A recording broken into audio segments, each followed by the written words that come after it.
ഓം നമോ ഭഗവതേ വാസുദേവായ.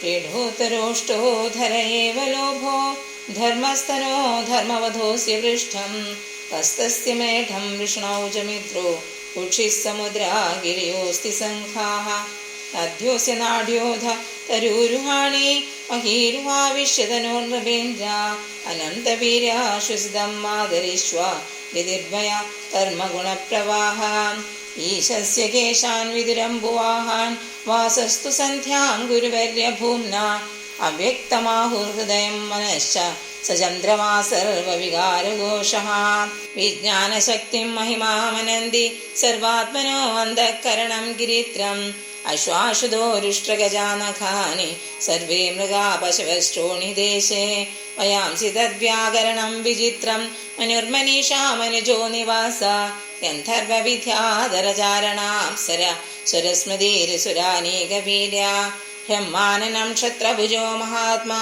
വിഡൂരരംഘ്രിശ്രിതകൃഷ്ണവർണഃ നാനാഭിധാഭീജഗണോപപന്നോ ദിവ്യാത്മകാ കർമ്മവിധാനയോഗഃ ഈയാന സർവീശ്വരവിഗ്രഹസ്യ യസന്നിവേശാ കഥിതോ മയാ തേ സംധാരിതേസ്മിൻ ബഭുഷിസ്തവിഷ്ടേ മനസ്സ ബുദ്ധ്യാ നയതോസ്തി കിഞ്ചിത് സ സർവധീവൃത്യനുഭൂത സർവ ആത്മാ യഥാ സ്വപ്നജനേഷിതൈകാ തം സത്യമാനന്ദനിധിം ഭജേത നാന്യത്ര സഞ്ജേത്യതാത്മപാദഃ.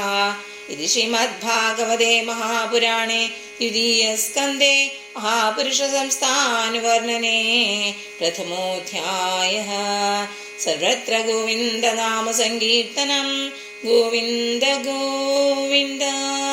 ഹരി ഓം.